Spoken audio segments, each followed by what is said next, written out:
getting logs onto the Laimet 120 circular sawmill.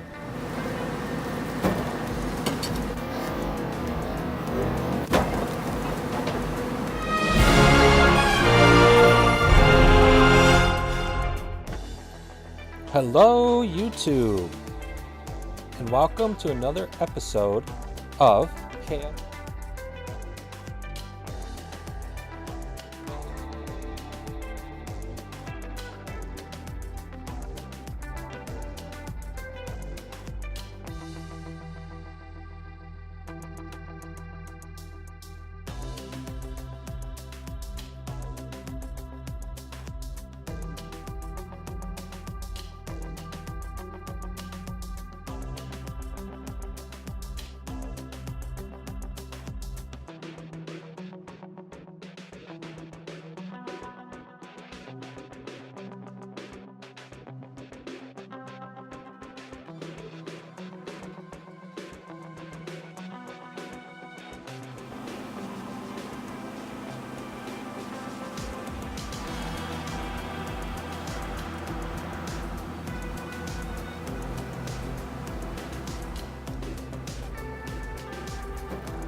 Hey guys, if you enjoyed this video and other videos on the channel, there are 3 things that you can do to really help me out.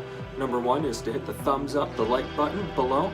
Number 2 is to comment, and number 3 is to subscribe. Thank you.